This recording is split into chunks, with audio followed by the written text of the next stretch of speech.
Plus 0 is equal to 0 and lambda lambda minus 2 is equal to 0। ये क्या आया, characteristic polynomial आया। Then आपको ये पता है कि जो मिनिमल पॉलिनोमियल होता है ना, वो क्या करता है, कैरेक्टरिस्टिक पॉलिनोमियल को डिवाइड करता है।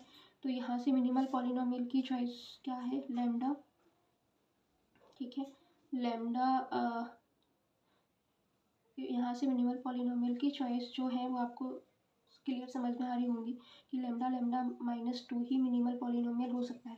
क्यों हो सकता है, क्योंकि आपने ये पढ़ा है कि जो जितने डिस्टिंक्ट रूट कैरेक्टरिस्टिक पॉलिनोमियल में मिले हैं उतने ही डिस्टिंक्ट रूट किसमें होने चाहिए, मिनिमल पॉलिनोमियल में होना चाहिए। तो यहाँ पे कैरेक्टरिस्टिक पॉलिनोमियल में 2 ही डिस्टिंक्ट रूट मिले हैं, 0 एंड 2। तो मिनिमल पॉलिनोमियल में एटलीस्ट 0 एंड 2 रूट तो होंगे ही, है ना।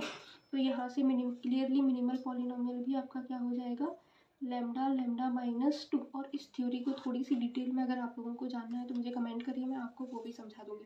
तो मिनिमल पॉलिनोमियल ये बनने वाला है। तो यहाँ से ऑप्शन नंबर फर्स्ट देखते हैं कि क्या कह रहा है कि x square minus 1 is the minimal polynomial. नहीं, ये गलत है। मैंने यहाँ पे n इज इक्वल टू 2 लिया है, तो n इज इक्वल टू 2 से मैं ऑप्शन डिस्कार्ड कर सकती हूँ, बाकी प्रूव कर सकती हूँ। तो ऑप्शन ये क्या हो जाएगा, गलत हो जाएगा। ऑप्शन बी क्या कह रहा है, x माइनस 2 x प्लस 2, ये भी गलत है। और डी क्या कह रहा है, x minus 1 and x minus 2, ये भी गलत है। तो सही ऑप्शन क्या होगा, x माइनस 2, है ना।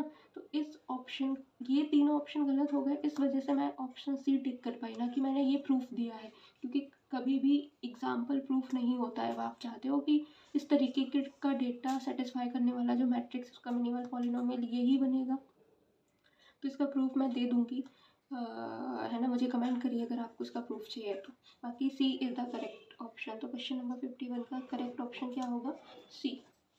अब आप बात कर लेते हैं क्वेश्चन नंबर 52। क्वेश्चन नंबर 52 क्या कह रहा है कि be the matrix this and that 1 minus 1 2 minus 1 is a linear transformation. तो बी मैट्रिक्स के करस्पॉन्डिंग हमें लीनियर ट्रांसफॉर्मेशन बनाना है। तो आपने एक रिजल्ट पढ़ा होगा कि कोई भी मैट्रिक्स है, उस मैट्रिक्स के करस्पॉन्डिंग आपको एक लीनियर ट्रांसफॉर्मेशन मिलता है और लीनियर ट्रांसफॉर्मेशन के करस्पॉन्डिंग मैट्रिक्स मिलता है। तो अब मैं बी से फिर लीनियर ट्रांसफॉर्मेशन बनाऊँ, देन उस पर काम करूँ, है ना। या फिर आपको अगर ये रिजल्ट पता है कि बी से बनने वाला जो लीनियर ट्रांसफॉर्मेशन है उसकी प्रॉपर्टीज़ के बारे में डिस्कस कर लें, या टी जो लीनियर ट्रांसफॉर्मेशन है उसके करस्पॉन्डिंग जो मैट्रिक्स है उसकी प्रॉपर्टीज़ के बारे में बात कर लें, बात एक ही है। तो यहाँ पे मुझे लीनियर ट्रांसफॉर्मेशन की प्रॉपर्टीज़ के बारे में पूछा गया है, तो ये वही प्रॉपर्टीज़ इस लीनियर ट्रांसफॉर्मेशन के पास होंगी जो इस बी मैट्रिक्स के पास है। तो बी मैट्रिक्स का जो कैरेक्टरिस्टिक पॉलिनोमियल है वो क्या बनेगा, lambda square minus trace of a. तो सम ऑफ डायगोनल एलिमेंट्स वो कितना आएगा, 0 into lambda plus determinant of that matrix. तो डिटर्मिनेंट क्या आएगा आपका, 1 is equal to 0 lambda square plus 1। Again मैं ये बोलना चाहूँगी कि ये जो कैरेक्टरिस्टिक पॉलिनोमियल वाला फॉर्मूला है ये 2x2 मैट्रिक्स के लिए ही होता है, इज इक्वल टू 0। तो lambda square is equal to -1, तो लैम्डा इज इक्वल टू क्या आ गया, प्लस माइनस आयोटा। अब हम चलते हैं ऑप्शंस की तरफ। पूछा गया है तो हमें फॉल्स स्टेटमेंट बेसिकली यहाँ पे टिक करना है। तो T square plus 1 is the characteristic polynomial of B, yes this is the correct statement, जिसे हम टिक नहीं करेंगे।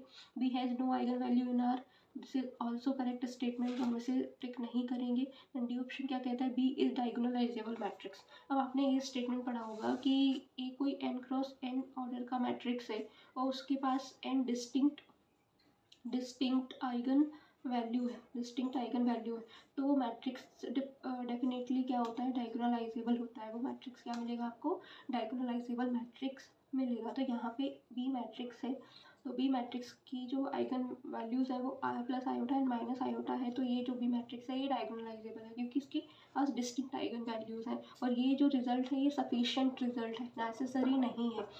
तो D option is also correct statement. तो इनकरेक्ट स्टेटमेंट क्या होगा, सी, क्योंकि 3 ऑप्शन मैंने डिस्कार्ड कर दिए तो सी इज़ द ओनली वन जो बचा हुआ है। तो ये क्या हो जाएगा, इनकरेक्ट स्टेटमेंट हो जाएगा और हमें इनकरेक्ट स्टेटमेंट ही चाहिए, दैट इज़ फॉल्स स्टेटमेंट ही चाहिए। तो सी ऑप्शन हमारा सही हो जाएगा। अगेन मैंने सी ऑप्शन का कोई प्रूफ नहीं दिया है। अगर आप चाहते हैं कि सी ऑप्शन कैसे हुआ और क्या आंसर आएगा तो मैं इसका जो सॉल्यूशन है वो डिटेल में बना दूँगी। तो यहाँ पे क्वेश्चन नंबर 52 का जो करेक्ट आंसर है वो क्या आएगा, सी। तो इस तरीके से मैंने क्वेश्चन नंबर 51 एंड 52 आप लोगों के साथ डिस्कस करें। अगर आप चाहते हैं कि आगे क्वेश्चंस भी आप लोगों के साथ डिस्कस करूं तो प्लीज़ मुझे कमेंट करके बताइए। एंड इस वीडियो को लाइक करिए, शेयर करिए और प्लीज़ चैनल को सब्सक्राइब करिए, जिससे मुझे थोड़ा सा मोटिवेशन मिले और मैं आगे की जो क्वेश्चंस के सॉल्यूशन है वो आप